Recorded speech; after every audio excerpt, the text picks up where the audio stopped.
The latest tech. I'm Alexa. I can answer your questions. Interviews. And we are evolving, and we are seeing an amazing opportunity that is happening. Accessibility. Accessibility is one of our core values. This is Double Tap TV. Welcome to another edition of Double Tap TV. Thank you guys so much for being along for the ride. I am Marc AFLALO. Steven Scott is on the other side of the camera. Steven, welcome to another awesome edition of Double Tap TV. We are talking an interesting topic this week because, you know, Steven, I wish I had some nice kind of harp music in the background. Talk about my journey through discovering the world of vision loss. I'm playing my violin. Through my eyes. Yeah, thank you. I appreciate that. You know, ever since doing this show and ever since working with AMI, my proverbial eyes have been opened up to, you know, the way in which people with visual impairments, people with vision loss, see the world. And one of the elements that we talk about often, because we are a tech show, and tech really does transcend a lot of different industry, is gaming. And we talk about gaming, and it's hard for me to understand how you see gaming from your perspective. Well, it's such an interesting area because it's an area that gaming itself is something I have tended to avoid over the years, primarily from a visual perspective, because it's been a very intensive way to use what vision I have left, or indeed eradicate what's left, in my view. Of course, I come to this with my own perspective. Everybody with a visual impairment comes to this with a different perspective. So there are some people who've got low vision who might be able to see the screen better in black and white or in grayscale, and that actually helps them improve their ability to see the screen. There are some people who need audio cues. There are some people who need more color differentiation. You know, a whole wide range of things depending on the visual impairment that the person has. Now, for someone like me, I find it very difficult to keep up with any kind of fast movement. My eyes themselves move about 75 miles an hour left and right about 1 million times a day. So for that reason, keeping up with anything also moving fast is a challenge. So for that reason, I tend to avoid any big games like Call of Duty was the one I think I tried most recently, and I just couldn't keep up. I was being killed every 30 seconds, pretty much. You know, before I even knew what the button was to press to shoot the gun, I was dead because someone else had saw me first. You know, by the way, that's not a limitation of vision loss. That is something that I deal with on a daily basis. Whenever I try that game and I try to keep up with some of these, and I'm using quotey fingers, kids, I find it extremely difficult, especially when you're just new to a game. But I got to put you on the spot here, because when I was in Scotland and we were getting ready to launch this show, I noticed that in front of your giant screen TV in your office was a steering wheel, and it was an interesting commonality point for us because I love racing games. But when you talk about things moving fast on the screen, how does a driving game differ from, for example, Call of Duty? Well, again, it's the type of game. So I don't play Formula One. I don't play any games that involve really fast racing. That's not what I tend to go for. I tend to do things that are a bit simpler. So my joke of the day is I always play Grand Theft Auto. I love Grand Theft Auto, but the only thing I love about it is driving the bus. I don't know what it is. I think I have a secret obsession with bus driving, and I've always wanted to do it. And it's inherent from growing up next to a bus garage. And that's where it came from, I'm sure of it. But the point is that it's slow, it's, you know, fairly easy to maneuver, and, you know, if it hits something, whatever's in front of it will usually get out of the way pretty quickly, because the bus has made it do that. So, you know, that kind of works for me. And you know, I've also started playing a Euro Truck Simulator, which is an American truck simulator as well. But, you know, those kind of games that are quite slow, that are quite easy to play, that don't require too much visual work. You know, I mean, inevitably, I will always crash into whatever's coming up ahead of me. But, you know, I just have fun driving. And I think it's ultimately because I can't drive. I've always wanted to drive. And I think the more realistic approach to driving is what I prefer for that reason. I just like going out for a drive. Like, you know, you might just jump in the car to go to the shop or go to the store, get whatever you want. You know, that's the kind of thing that a lot of blind people want to do, can't do, and therefore can be replicated in those games. But again, from a visual perspective, it's not too taxing. So that's why I like those kind of games, and that's why the steering wheel is my favorite possession. Now there are a couple games that are specifically designed with accessibility in mind, and one of those games is The Last of Us Part 2. Before we dive into, of course, that game and what makes it different from the others, have you played The Last of Us Part 1 yet? I haven't, and I'll tell you why, because it's not accessible, which is kind of ironic in a lot of ways. So The Last of Us Part 2, which we're going to talk about today, is a very significant game because it's one of the few games that actually has got a considerable amount of accessibility for blind people, not just low vision people, but blind people built in. And this is a major development. You know, if you walk into, and I don't know what your local game store will be called now, if there's even any left, but you know, your local game stores you might go into to buy a PlayStation 4 game or a Nintendo game or whatever. If I was to show you how many games in that store were actually available to me as a blind person, you'd be stunned, because the answer is The Last of Us Part 2. That's it. And every single game in that store, that'll be the only one I can actually play. Which, when you think about it, is kind of bizarre, right? I mean, that's mad in 2020. That's where we are. But it is where we are. So we have this game, which has now got all of this accessibility built in. It's been done by a major studio, Naughty Dog. We're hoping that the inclusion of accessibility to the level they've gone to, and they could go further. It's not perfect. Lots of audio description missing. It's not perfect. Some of the gameplay I've watched on YouTube doesn't describe everything that's going on. A lot of it is just blank soundscapes. But at the same token, it's a start. We've moved towards it using audio cues to navigate you around when you wear a stereo headset. They're using lots and lots of description when, for example, you pick something up. You know what it is. You know, it will tell you audibly. And I think that that's a good start. Now, will they ever make a game like Grand Theft Auto accessible? No, I don't know if that's possible. But there are things that do exist already in those games that might make it a bit more, you know, possible to do, again, using audio cues. So we're slowly getting there. And I think it's not going to happen anytime soon, but I'd like to think in the next 5 to 10 years, we'll see more and more of these games adopt what Naughty Dog has done here with The Last of Us Part 2. So while it's the only game in the store at the moment, hopefully there'll be more added soon. Well, our guest on this week's show is a gentleman by the name of Steve Saylor, otherwise known as the Blind Gamer. And he was a consultant, correct me if I'm wrong, on the creation of that game. And he is standing by for a great conversation with Stephen Scott after we take a quick break. It is Double Tap TV. He is Stephen Scott. I am Marc AFLALO. Please get involved. Feedback at doubletap.online. And on Twitter, we are at DoubleTapCanada with the hashtag AskDoubleTap. Steve Saylor is standing by. Love Double Tap TV?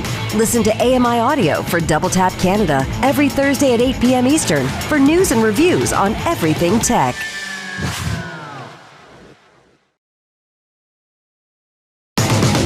This is Double Tap TV. Welcome back to Double Tap TV. Thank you guys so much for being here. As always, if you want to get involved, our email address is feedback@doubletap.online. Of course, on Twitter, if you want to reach us, it is at DoubleTapCanada. We're talking all things gaming, specifically accessible gaming. Steve, thank you so much for joining us on Double Tap TV. It's an absolute joy to have you here.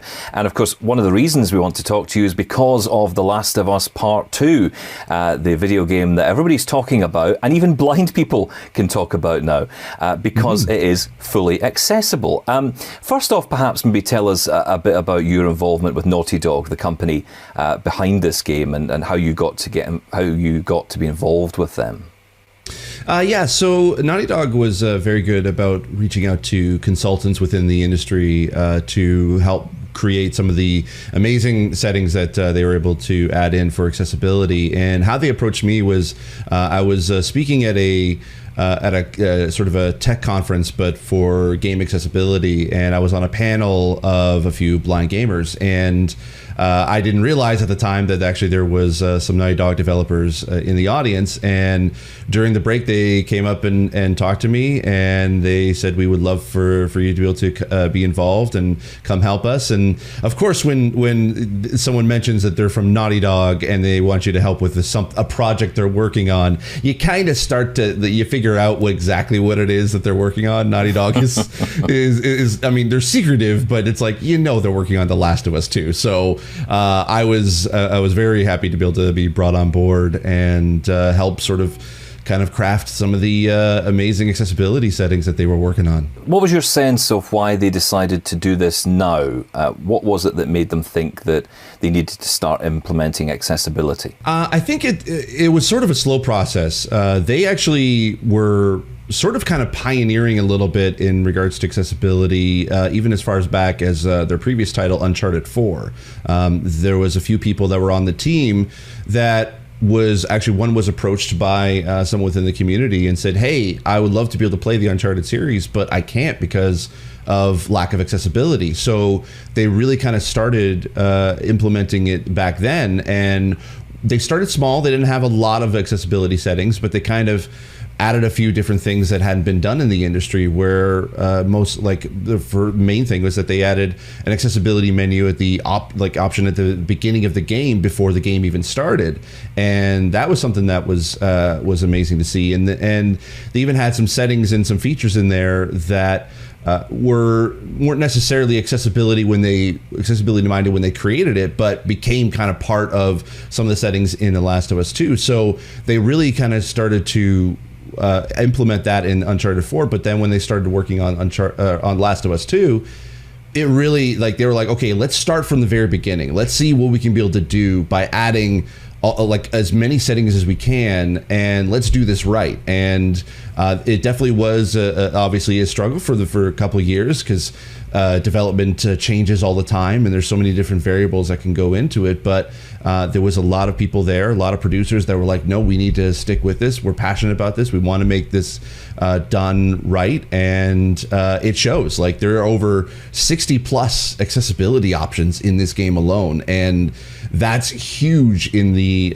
video game industry, because previously to that, we've had a few games where there was maybe 10, maybe 15, sometimes up to 20 accessibility options that are available. So it wasn't really a lot, and there'd be a lot of games where we were kind of wondering, okay, are you going to have accessibility options at all? But with The Last of Us, they sort of set the bar so high that it's now a race for other studios to now try to keep up. Yeah, there's a lot to unpack from what you've said there, Steve, and I want to get into some of that, especially around the development and also around other games as well, because I think that's the question a lot of us blind people have, isn't it? What's next? Is this the only game in the store that's going to be available to us, or are more coming? And I'm really keen to get your take on that. But, from my own point of view, just putting it out there, I'm not much of a gamer. And it's not that I don't want to be, it's not that I've got the brain for it, although I don't think I do have the brain for it, probably, that's another story. But I think for me it's about, it's as simple as just not being able to follow the gameplay, not understand it, not being able to be as quick as other players, and all of that. And that's been the challenge for me. So visually keeping up has been a problem. And of course, as my site's got worse, it's just been a no-go area for me. But I'm really intrigued, and I was heartened by the fact that Naughty Dog did this work. And from what you have been saying on YouTube, and what I've been by hearing what you've been saying about this game and the gameplay itself, this is finally a game that someone who's blind can play. Mm-hmm. Yeah, it doesn't matter sort of what end of the spectrum of blindness you see yourself in. You can play this game. There are many different options available that can allow you to. It makes it more comfortable and remove some of the barriers that that gamers and players would normally have when they're trying to be able to play a game. And that's due to the consultants they had involved, including myself and the team itself. And there's just a lot there. And they kind of sort of created settings that hadn't really either been used before in games, that essentially kind of became a cornerstone of what makes the game work extremely well. And yeah, there are a few things that would have been that are kind of missing that would have been awesome, such as audio descriptions for some of the cinematics. That would have been great to be able to have, and that would have made it a complete 100% accessible game for the blind. Stay with me, Steve. We're going to talk about your reaction to this game, which got the internet talking, because quite frankly, you got quite emotional about it. We're going to talk about that and why you felt so emotional about it, and also the more kind of in-depth discussion on development and how the game is accessible, I guess, which is what a lot of people who haven't yet picked up the game to play will be wondering. So that's all to come here on Double Tap TV. Thank you so much, guys. We are going to take a quick break and come back and continue the conversation. It is Double Tap TV. Again, if you want to get involved, the email address is feedback@doubletap.online, and on Twitter we are @DoubleTapCanada. Stick around, more Double Tap TV to come in just a moment. For more great Double Tap TV content, visit ami.ca/doubletap. This is Double Tap TV. Welcome back to Double Tap TV. Thank you guys so much for being here. I am Marc AFLALO, and Steven Scott is in conversation with Steve Saylor, the blind gamer. That's right, Mark. I'm continuing my conversation here with Steve Saylor as we discuss this amazing game, The Last of Us Part 2. Now, Steve, just before the break there, we were talking about reactions of blind people playing this game for the first time. You notably got very emotional. Let's roll that YouTube clip to let people see your reaction to being able to play this game for the first time as a visually impaired gamer. I don't even know what to say.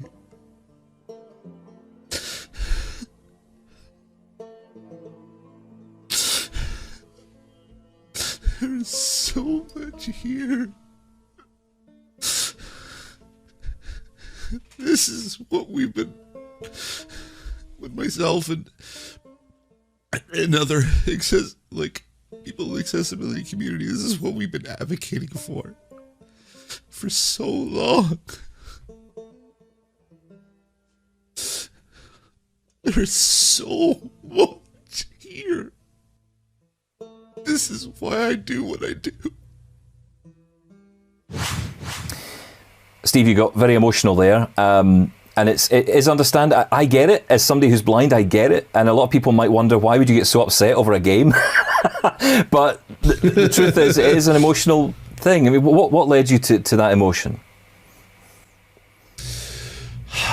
Well, it honestly, so I received a review copy of the game, so I got it a little bit early to review for caniplaythat.com, which is a site that I'm a media editor for, and I knew going into it that there was going to be a lot of settings because I, of course, had been at Naughty Dog and I helped sort of kind of craft some of the settings there, but I hadn't seen the final list or the final version of the game until that point. And I was putting together a review video for Can I Play That? And I thought, you know what, I'm going to record my reaction of seeing the accessibility settings, the final settings for the first time.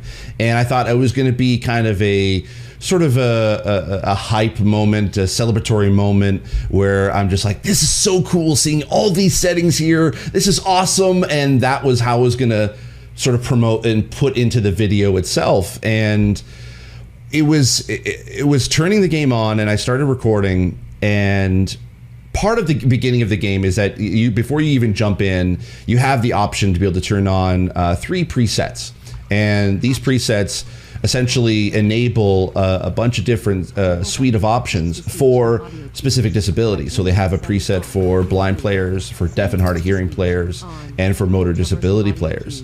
And also they have an option for blind players called text to speech, where it reads out everything on the screen. And it was hearing the options that it was going to enable, and it was listing out every single option that was there. It was everything that I had wanted in a game. It was everything that I was so excited to be able to try out on this version of the game. And it was then thinking about all the hard work that so many of us in the accessibility community have been pushing for. Well, let's talk about the future, because obviously there are lots of games that are always coming up, and more AAA games will be coming. There's some big releases, like, for example, I mean, we're hearing Red Dead Redemption 2 is coming from Rockstar. We're looking at Grand Theft Auto, the new version coming. You know, are we likely to, I mean, not that you can say, even if you were involved, you might not be able to tell me, but, you know, are those kind of games, do you think, first of all, able to make accessible? And if they are, do you think we'll see that happen as a result of this? I think, yes, it definitely sets the bar and the standard for accessibility extremely high. But I don't think we'll see games, at least for the next 2, maybe even 3 years, for studios to start implementing that amount of accessibility settings and that kind of robust set of options, because development takes time and it takes several years for a game to be completely finished. And a lot of the games that we're seeing that are coming out now have started either back in 2017, sometimes as far back as like 2015. And so development takes a lot of time. And if you don't have accessibility started from the very beginning of the process, it is very difficult to go back in to adjust that or add those in, because you kind of already had locked down certain aspects of the game itself that it would be very difficult to fix. There have been times where that has been the case, and there's sometimes that some exceptions to that, but for the most part, if you don't start a development early, it would be difficult to at least create settings that would be meaningful and work really well. Before I let you go, tell us where people can find you online, where they can follow you and like you and post and comment to you and all the rest.